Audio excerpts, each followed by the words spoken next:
Grace Reads. We've got a great book for you today. And Miss Mary Kiger is going to be reading it for us. And me and Miss Mary go way back. Remember that time I took you to school? Yes! Yes! That was fun. I followed you to school one day. I loved it. It was against the rules. rules. And so did my friends. Yeah. Oh, that's right. Yes, they laughed and played. Yeah. Yes. Is my fleece still as white as snow? It is. Oh, it's good. Wonderful. That's great. So, Miss Mary is going to be reading to us this great book. Can you tell us a little bit about it, Miss Mary? Yes, it's called Saint Valentine, and it's written by Anne Tombert, and it's about a saint who we get Valentines from. That's awesome! All right, kids, if you're ready, take it away, Miss Mary. Okay.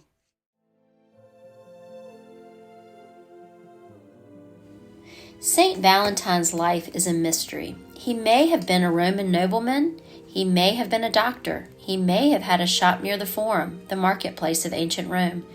We don't know for sure. We do know he was born in or near Rome sometime in the 3rd century A.D.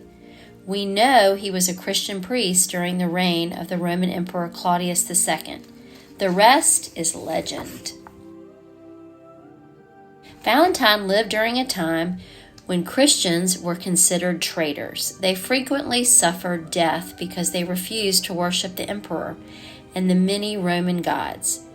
Ever faithful of discovery, Valentine and his fellow Christians met secretly in homes or shops, or sometimes even in one of the caves in the hills surrounding Rome. They may have gathered at night around a simple table. In prayerful silence, they must have watched Valentine bless bread and wine as Christ had commanded his disciples to do in memory of his Last Supper. According to one legend, Valentine confronted imprisoned Christians by sending them hearts cut out of parchment paper. Another legend has Valentine running into trouble with the Roman authorities after Claudius issued an edict or command forbidding Roman soldiers to marry. Claudius believed that married men made poor soldiers because they were more loyal to their wives and children than to him. Valentine believed the ban on military marriages was unjust. He defied the emperor and conducted secret weddings for young lovers on his own. When word of Valentine's actions reached Claudius, he was furious.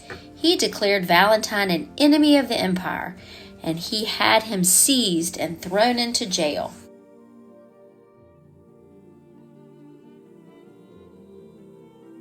Valentine languished in a harsh Roman prison. After a year, he was dragged before Claudius and a group of Roman senators, members of the empire's governing body. After Valentine admitted his guilt, Claudius, out of curiosity, asked Valentine to explain his Christian beliefs. We are told that Valentine spoke with such grace that he had won the emperor's admiration and goodwill. Then, Valentine rashly tried to convert Claudius to Christianity. "Give up thy gods of wood and stone," he said, according to legend. "Accept the one true God instead. Without a doubt, thy empire and rule will be more fortunate and endure longer." The senators were outraged by Valentine's words.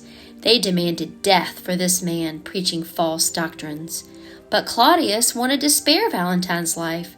Rather than sentence him to death, he turned Valentine over to a trusted lieutenant named Astrius. He ordered Astrius to do whatever he could to make Valentine renounce his Christian beliefs and worship the Roman gods. Astrius brought Valentine into his home, hoping to win him over with kindness. He soon discovered, however, that neither the promise of wealth nor the threat of death could make Valentine worship the Roman gods. Now, Astrius had a young daughter who was blind. She told Valentine how her father had sought help for the most renowned eye doctors in Rome. She told him of her many visits to the shrine of Apollo, the healer, to help pray for her sight. But all had been in vain.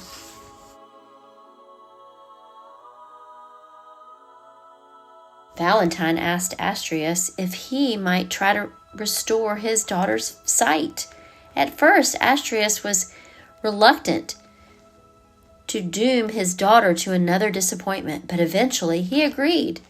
Valentine prayed that the girl's eyesight be restored. According to one legend, as Valentine prayed, a bright light filled the room and the girl was given the gift of sight back. Astrius was amazed. He was convinced that Valentine's one god was more powerful than all the Roman gods put together. Valentine spent many hours speaking of the life of Christ and Christian beliefs. And in time, Valentine baptized Astrius, his family, and his servants and slaves. Upon hearing what had happened, Claudius sentenced Astrius to death, along with all the Christians in his household. This time, Claudius did not spare Valentine. Tradition tells us that on February the 14th, around the year AD 270, Valentine was taken outside the Flaminian Gate on the road that runs north of Rome. There he was beheaded and buried. Afterward, the gate became known as Valentine's Gate. Later, it was renamed the People's Gate. According to legend, an almond tree, a symbol of friendship and love, was planted near Valentine's grave. It blossomed for many years on February the 14th.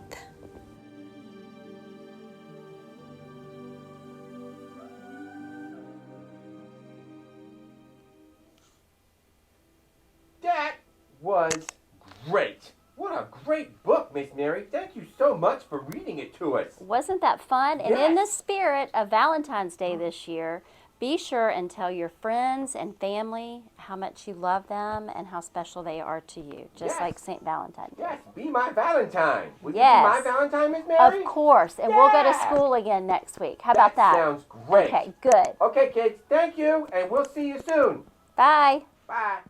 I just want to give a shout out to the author and the publisher of this book for giving us permission to share it with you today. Thank you!